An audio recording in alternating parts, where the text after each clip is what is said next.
Partido Congreso Nacional Africano perdió su mayoría parlamentaria en las elecciones de Sudáfrica, históricas, por cierto, que significan un nuevo camino político por primera vez desde el final del sistema del apartheid, es decir, de la minoría blanca, hace 30 años.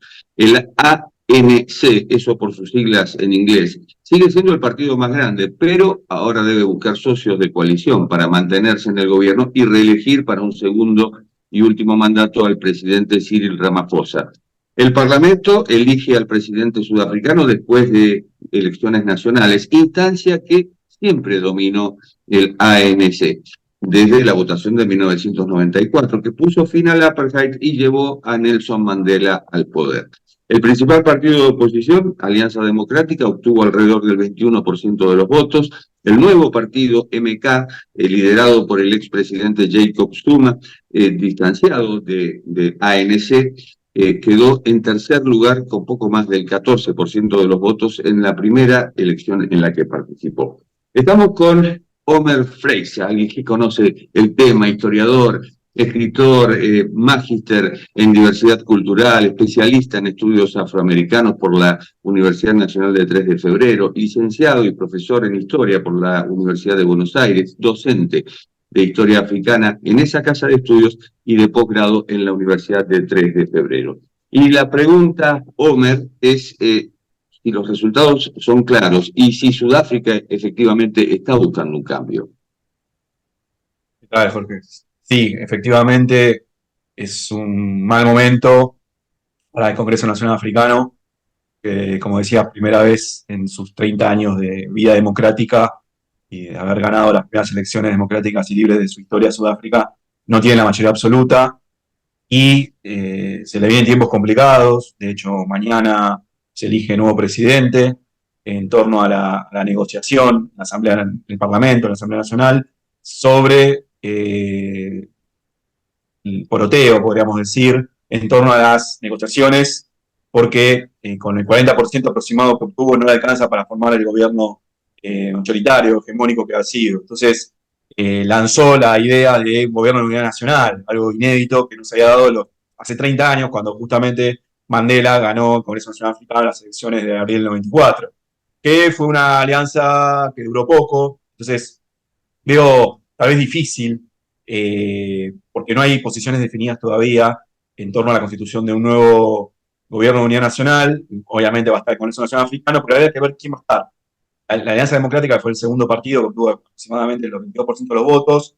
El Umkhonto we Sizwe, que es el partido que nombraste de Zuma, que quedó ahí en un tercer lugar, y también los luchadores por la libertad económica, que es el partido más radicalizado. En realidad, ha sido una mala elección. O sea, técnicamente las elecciones las gana el Congreso Nacional Africano porque se perfila primero, pero para formar un gobierno único, digamos, un gobierno hegemónico del partido, no le alcanzó por 10 puntos. Entonces, el 24% de los puntos que perdió son, paradójicamente, de decisiones del partido.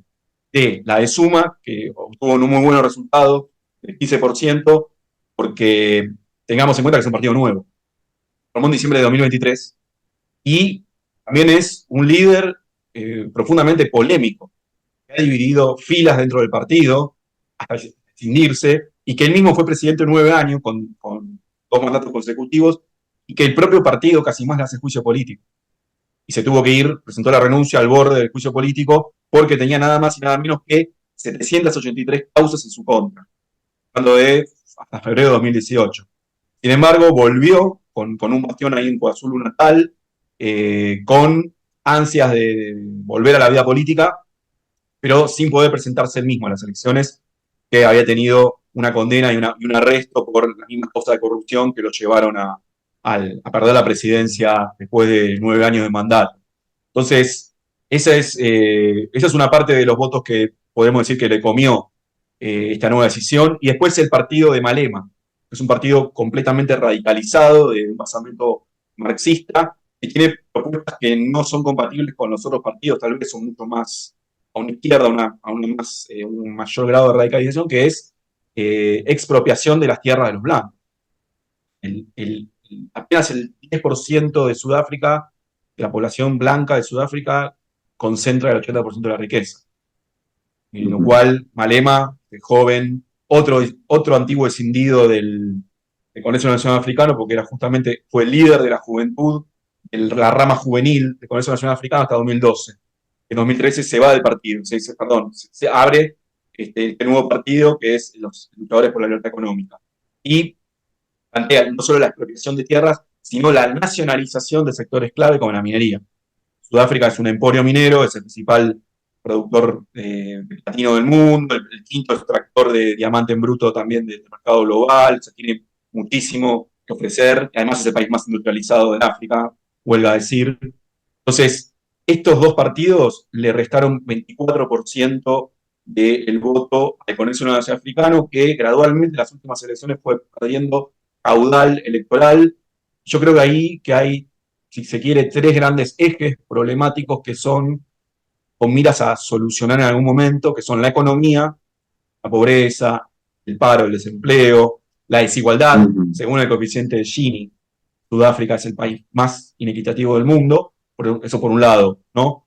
Los asuntos económicos, la corrupción, que le ha restado muchísimo crédito al partido, incluso Cyril Ramaphosa, que podría ser reelecto mañana de acuerdo al voto parlamentario, este poroteo que decía, esta negociación, ha sido también inculpado de corrupción, un cargo muy importante que tuvo. Ya el Congreso Nacional Africano vive aquejado por una corrupción, podríamos decir, estructural. Y después otro tema que también es la prestación de servicios básicos. Realmente se plantea una renta universal como propuesta. A ver si el Congreso Nacional Africano puede reflotar un poco ese prestigio que ya no le rinde fruto de la época de Mandela, como el Partido de Liberación, ya ha quedado caduca esa imagen. Y esto, bueno, fue muy visible en estas últimas elecciones, donde perdió como casi 20 puntos porcentuales frente a las elecciones de 2019, en las cuales fue electo por primera vez Ramaphosa. Entonces, estos dos partidos, los luchadores por la libertad económica de Julius Malema y un contra Bosíscure, de Suma, que además busca revalidar las credenciales del Congreso Nacional Africano, apropiándose de un elemento muy simbólico, es el nombre ni más ni menos que del brazo armado de lo que fue el Congreso Nacional Africano, sus años de ilegalidad, que fueron como 30. Entonces esto es muy interesante porque vuelve, digamos, al juego político revalidando elementos simbólicos de un capital cultural muy importante, que es la mismísima gesta del Congreso Nacional Africano contra el apartheid y la victoria final allá por 1990 y 1994, cuando el apartheid empieza a descomponer. Entonces, es interesante porque estos 20 puntos que perdió porcentuales son un poco menos la suma de dos antiguos integrantes del Congreso Nacional Africano que están apuros. Entonces, mañana tiene que ver qué pasa. Déjame hacerte una pregunta. ¿Cómo definís al Congreso Nacional Africano como partido? ¿Qué tipo de partido es?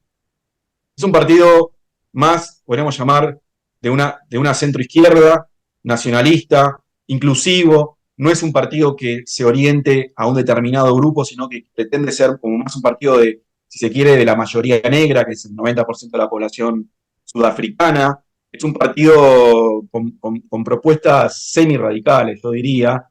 No es el extremo de los luchadores por la libertad económica de Malema. Por otro lado, tampoco es un partido que abogue plenamente por la libertad de mercado. Ese es el segundo grupo que no hablé, que la Alianza Democrática, que es un partido más orientado al libre mercado, más a una centro derecha, que está más enfocado en un perfil de un público votante blanco, que no es lo único, pero igual fue siempre anti-apartheid, desde 2000 el partido, es bastante nuevo. O sea, los otros dos, tercero y cuarto respectivamente, el de Suma y el de Malema en ese orden, son más radicales, puede comparar. Pero es un ex partido de liberación, se ha hecho hegemónico y que, bueno, esa hegemonía está ya perdida de alguna forma y en disputa, y tiene el desafío de no seguir perdiendo crédito, porque ya en las próximas elecciones podría quedar afuera incluso de la contienda electoral. Los resultados son negativos. Para eso hay que seguir con mucha atención el balance de la economía, sobre todo, y también, bueno, la corrupción, y el otro tercer punto que no te agregué, que es el tema de la gestión de los recursos, de los servicios. Cortes de luz fueron un gran tema que ha restado también eficacia en ciertas gobernaciones, en ciertas provincias, al Congreso Nacional Africano. Cortes de luz, ya la población sudafricana está habituada a convivir con los cortes de luz frecuentes, erráticos. Incluso Eskom, que es la generadora eléctrica, dijo que esto ya estaría en resolución, que ya esto sería historia del pasado. La verdad que atento a los problemas económicos que tiene el país y la empresa, que son reflejo de la coyuntura nacional, esto cuesta creer tal vez, es difícil ver una solución, por lo menos a un eventual, diría yo, un corto plazo. Ujú. ¿Y cuánto influyó la presentación del caso de genocidio en el Tribunal Penal Internacional? Fue Sudáfrica el país que presentó el caso. Sí, o sea, fue importante, fue relevante porque a nivel internacional después sumó muchas adhesiones de otros países, incluso España, etcétera, y yo no sé si mueve mucho el perímetro a nivel política internacional, pero el gran problema de esto es que si eventualmente el Congreso Nacional Africano hace alianza con el segundo partido más poderoso, que quedó segundo otra vez en las elecciones, ahí hay miradas contrapuestas. La Alianza Democrática se ha mostrado más ambigua.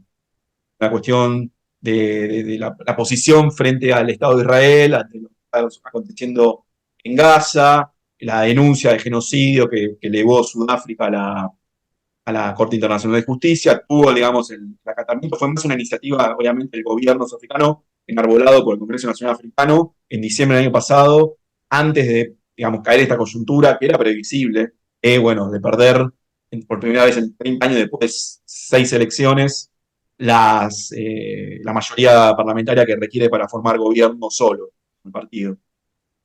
Ujú. En términos internacionales, digamos, ¿Sudáfrica queda lejos de América Latina o me equivoco? No sé si tan lejos, porque en la época de la última dictadura militar en Argentina, el apartheid fue un gran aliado, todo el Tratado del Atlántico Sur, de cooperación internacional, militar, ¿no? Recíproca. No sé si sería un aliado, o sea, no es tan lejano.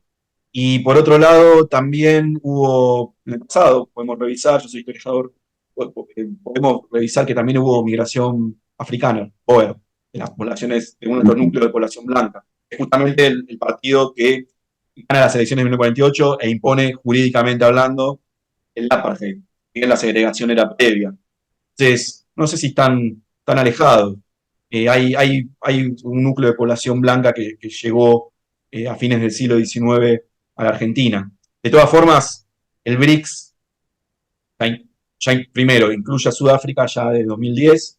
También hubo una tentativa previa de incluir a Argentina que no prosperó y bueno, a partir de enero se declinó, el 1 de enero se declinó el eventual ingreso de Argentina al BRICS, que ya no es más BRICS porque amplió socios en África, Etiopía, Egipto. Pero lo interesante es plantear que si eventualmente Argentina tuvo o no posibilidades de ingresar a este bloque tan grande, ¿no? De economías emergentes, de grandes potencias como Rusia, China, etcétera, me parece interesante que Argentina y Sudáfrica tienen bastante común. Son países emergentes que tienen un nivel de problemáticas, en algún sentido, similares y mucha desigualdad, sobre todo más visible en Sudáfrica y en el país más inequitativo de la región nuestra es claramente Brasil, pero mercados emergentes con muchas posibilidades, ofrecimiento de materias primas, commodities, recursos, etc.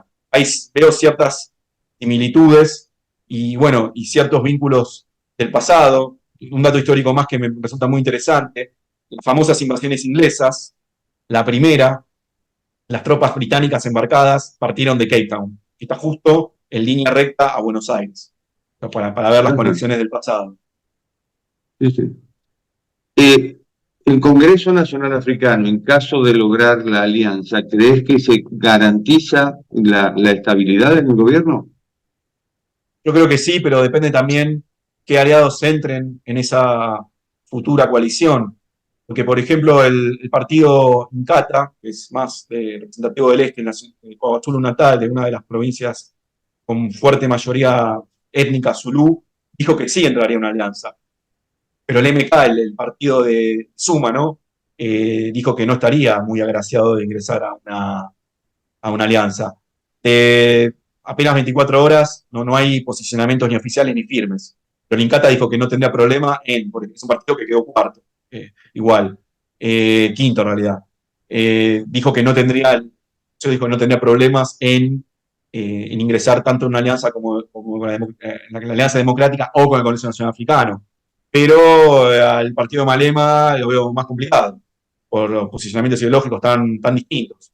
Ni hablar con la Alianza Democrática, son el agua y el aceite. Por ahí hay más cuestiones vinculares, cercanía de posicionamiento con el Congreso Nacional Africano, pero la verdad que me haría la atención que entren tan asertivamente, habiendo sido gente que se fue del partido en malos términos. Por ejemplo, Malema, de 2012 y 2013. Homer, ha sido un gusto, muchísimas gracias. Vos, Jorge, un placer. Y esto ha sido Cuarto de Hora, el programa de Cadal TV que se retransmite en el canal E de Buenos Aires. Nos reencontramos en la próxima. Chao.